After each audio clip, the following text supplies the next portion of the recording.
This is a video I'm super excited about because I get asked this question all of the time.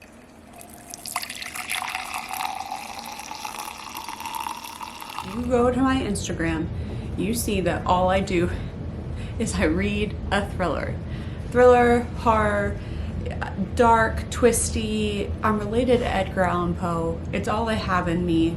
So I get asked all the time, can you recommend me a thriller? What thriller should I read? And absolutely I can, but there's some follow-up questions there. Like, what's the last book you loved? What do you not want to read about? I wanted to make a full video of the thrillers that I recommend. I think there are 21 books in here, but I don't know. We're gonna figure it out. We're just gonna start from the beginning, and none of this is organized. So the first one that I really love to recommend is Pretty Little Wife by Darby Kane. Has some really good twists at the end. I put it for the mid-tier for those who have read a thriller. Like, if you haven't read a thriller before, this is going to blow your mind. If you have read thrillers and you just kind of need something with a little more oomph, I think this is a really good selection for you.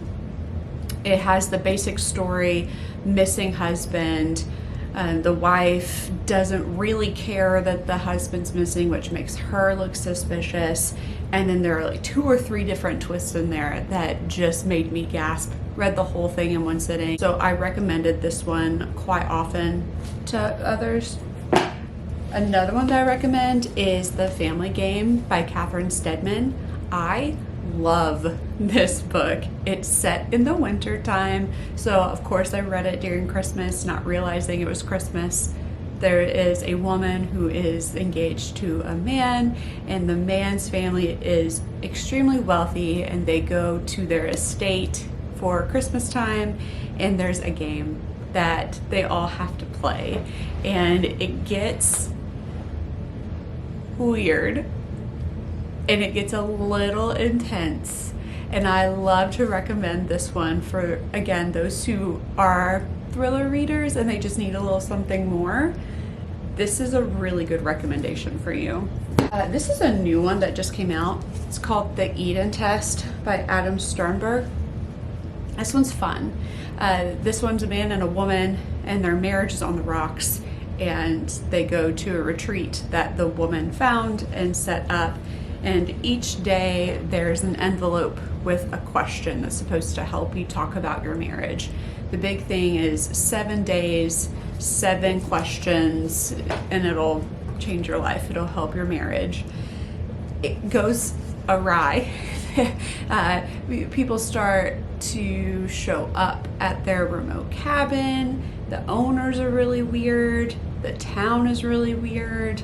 The wife is really weird. The husband has different motives, and it all comes together in the end. It's a really great thriller. This next one that I have is a little lesser known.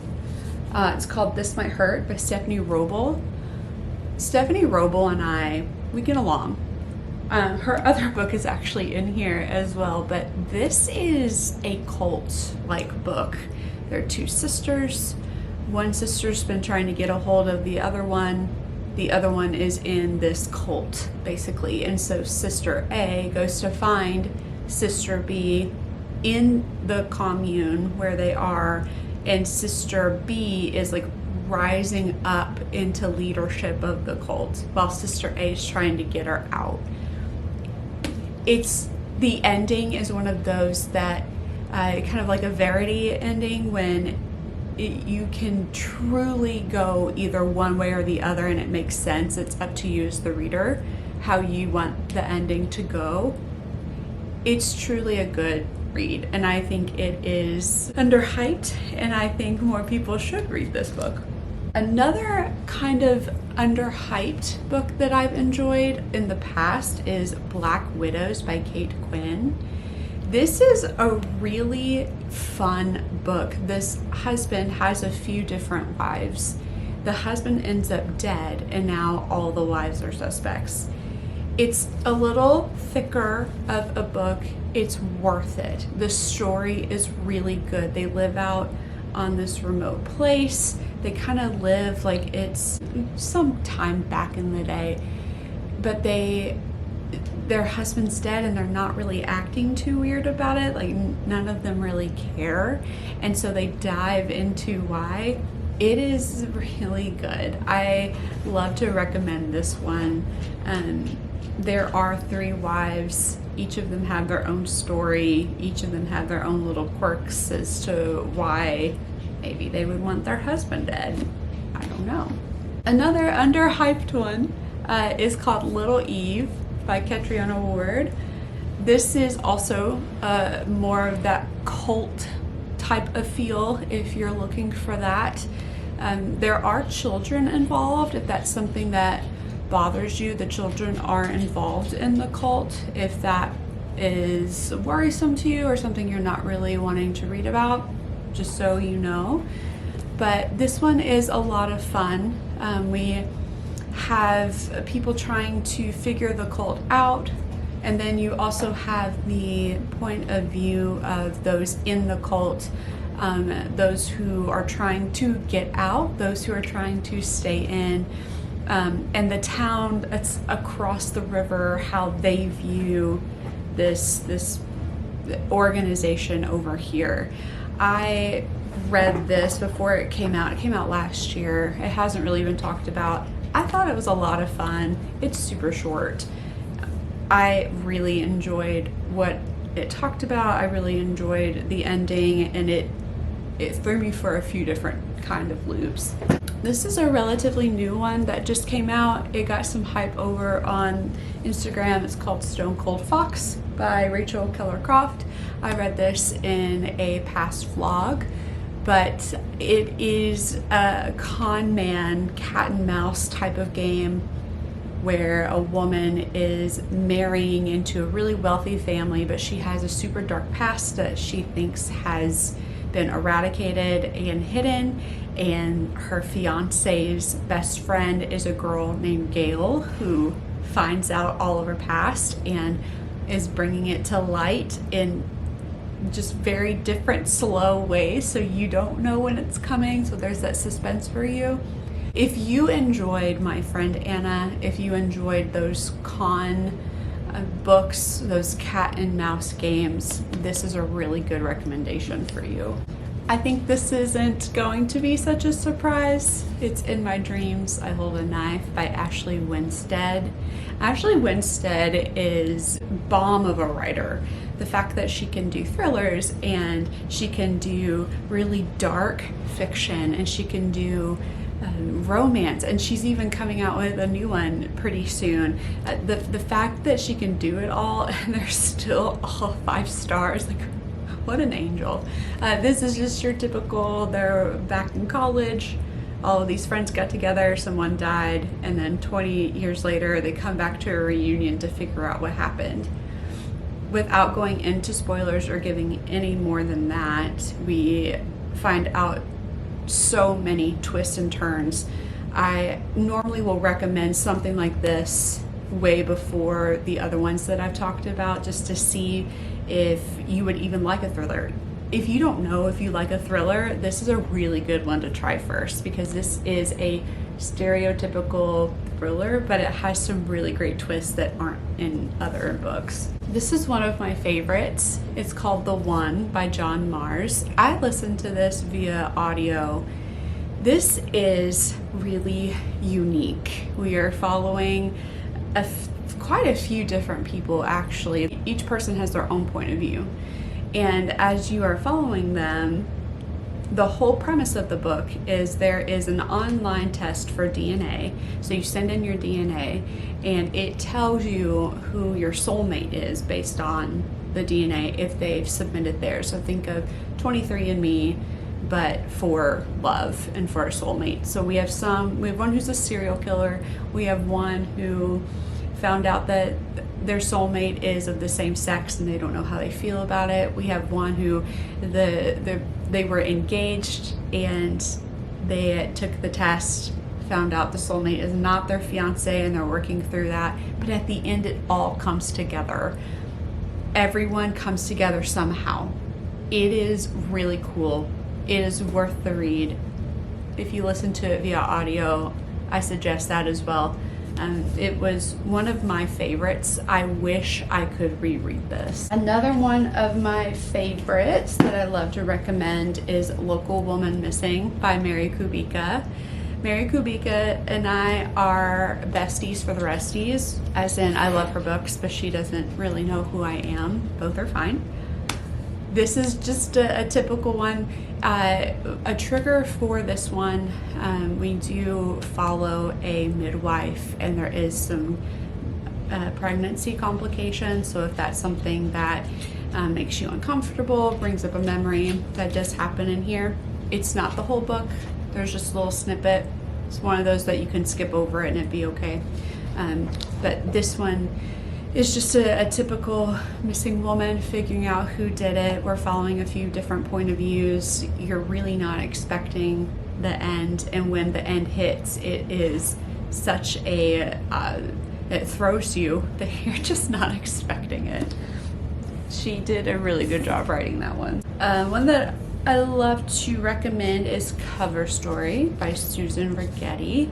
Cover Story is told in a multimedia format. It's not a typical novel. It's told in journal entries and emails and text messages and voicemails, IMs, those sorts of things. But this is another cat and mouse con man sort of book.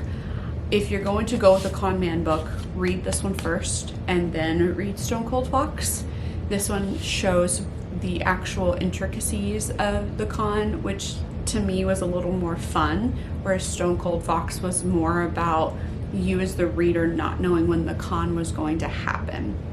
So I would also honestly recommend Cover Story before Stone Cold Fox, but this is a really fun read, super quick. You get through it. You're following someone who got an internship at a magazine in New York City and befriends someone who is rich. Daddy pays for everything, and her New York apartment, and the woman who pays for everything gets the intern involved in a lot of different types of cons to keep her around. It's really good. I don't think we'd be able to have this type of video without something by Ruth Ware. The Turn of the Key is, to me, one of her spookiest. I love a gothic thriller. This is my favorite one that she has written. A woman takes a nanny job, goes out to the house. It's a smart house. It's just her and the two kids there. The parents are gone. And the house starts doing really weird things, starts locking the doors, starts making the noises in the kitchen, and the kids aren't really accepting of the new nanny coming on. So she's having a really hard time, but it's spooky. It's worth it. It's a quick read. Make this your first Ruth Ware if you haven't already. We came upon the other Stephanie Roble, which matches me. It's called Darling Rose Gold. I think this is another underhyped one. It's another one that I love to recommend. I want people to read this so badly.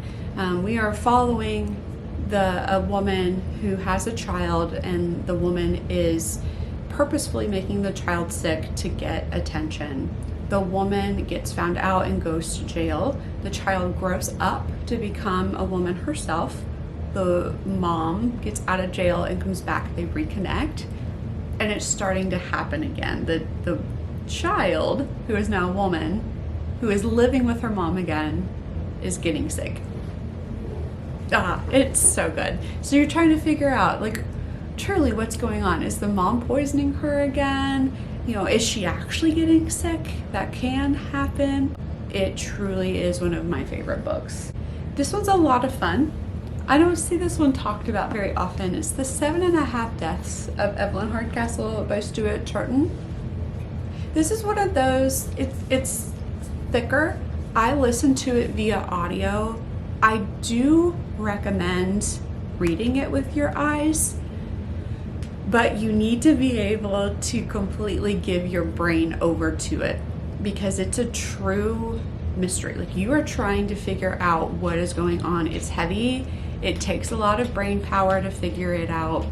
We are following, it's like a Groundhog Day sort of thing. We're following a man who keeps waking up in another person's body, going through the same day over and over again. And the whole point is to figure out who is murdering Evelyn Hardcastle at the end of the day. If he can figure it out, then he wins. It's a big game. If you can't figure out, then he loses and you don't get out. So he's trying to figure out who is killing Evelyn Hardcastle, putting it all together. It's a big game of Clue. If you have the time to truly give your mind over to it the whole time, this is a lot of fun. This is Look Closer by David Ellis. I know it's a little chunky. I know it's over 400 pages. You will fly through it. I'm not going to tell you anything about it except there are so many twists in here. It makes everything worth it. I did via audio. I listened to it in 2 days. I could not take it out of my ears. I can't tell you anything except just trust me. I recommend this wholeheartedly. It is truly worth your time. It is such a good book. The twist, the turns, and then the twist again makes everything worth it. This is a fun one. I love to recommend Stay Awake by Megan Golden. We have a woman who, when she falls asleep, she wakes up and can only remember her life about 2 years ago. So everything from 2 years ago until now, she doesn't remember. So she has to write notes everywhere to remember what's going on. And then she wakes up and doesn't remember why these notes are there or who wrote them. But then she realized that the words "stay awake" are written in blood at a murder scene. And she also has a knife on her and the word "stay awake" written on her hand. And she's got a little blood. And did she kill the man? Because she doesn't even remember living in this city. She doesn't remember what's going on. The cool part about this is you have a POV or a point of view from a detective, and I normally don't like point of views from detectives, but it's handled so well. Books like this have a tendency to repeat themselves because the woman waking up doesn't remember anything, so she has to repeat. It didn't feel repetitive whatsoever. It was clever. It was well written. I'm almost done. This one hasn't come out yet, and I'm so sorry. It will next month, but it's worth chatting about. It's None of This Is True by Lisa Joel. Because this is coming out in less than a month, I'm already going to put this in a video that I recommend because this book is my entire personality. We're following a podcaster, and she's getting bored of her content. And there's a woman who finds out that she and the podcaster are birthday twins. They were born in the same hospital on the same day, and they even had their birthday dinner at the same pub. So she befriends the podcaster and says, "I want you to interview me for your podcast." And the podcaster says, "Okay, sure, why not?" And then we start to figure out how crazy the woman's life is and why she won't talk about her other daughter and why her husband is 20 or 30 years older than her, and the genuine crazy that is going on. But the podcaster cannot stop interviewing her. She has to know what's going on. I too would not be able to stop asking her questions. This is Lisa Joel's best, in my opinion. If it's not out yet where you are, pre-order it. If it is, go to your library, go to your local indie bookstore, read it. It is so worth it. I only have 3 more. This next one just recently came out. It is The Only One Left by Riley Sager. I know there's gonna be some people who are like, oh my gosh, absolutely not. There are better Riley Sagers. You know what? He does have some really great ones. He does. And if this video could be any longer, we would be adding it here. But The Only One Left is his twistiest to me. The other ones that he has can be a little darker, a little spookier. If you're into that, let me know and I can give you some other recommendations. This is his safest one to me. It is the twistiest one that he has while not being necessarily spooky or creepy. There are a few creepy parts, but we are following a caretaker who is taking care of a woman named Lenora, and Lenora was accused of killing her entire family back in the day. There's even a nursery rhyme about her because of how gruesome the family's murder was. But Lenora is mute and paralyzed and can't speak or move. The only thing she can do is type on a typewriter with her left hand and communicate yes and no via 1 knock or 2 knocks with her left hand. And so we find out why the caretaker is taking care of Lenora. She was suspended from her job, why that happened, what happened that night. Again, this is very twisty. It all comes together in the end. Some people love the end. Some people hate the end. I personally love the end. I love how it came together. So this is a really great recommendation for Riley Sager. Second to last one left is My Lovely Wife by Samantha Downing. This is one of those thrillers you think you have figured out, and I promise you, you don't. And so because of that, I'm not going to go into it super deep, but just know that this is based on a couple who like to kill women for fun, and that is what they like to do together. That is their activity of choice, and so they will target these women together. It's how they bond, and then they will kidnap them, and they like to kill people together. It is again, I think I've said this for every single book, but it is a lot of fun. This book is one of those that will capture your attention. You're going to think that you know what's going on, and I promise you, you don't. And for the last one here, we have No Exit by Taylor Adams. I would recommend this one to someone who wants more of a thriller than a mystery. This is very locked room-esque. We have a woman who is driving home to see her family, and it's snowing outside. She has to pull over to just a rest area, and when she pulls over, there are a group of people there. They get snowed in. She walks outside to try to call her mom and sees a little girl kidnapped in the back of a van.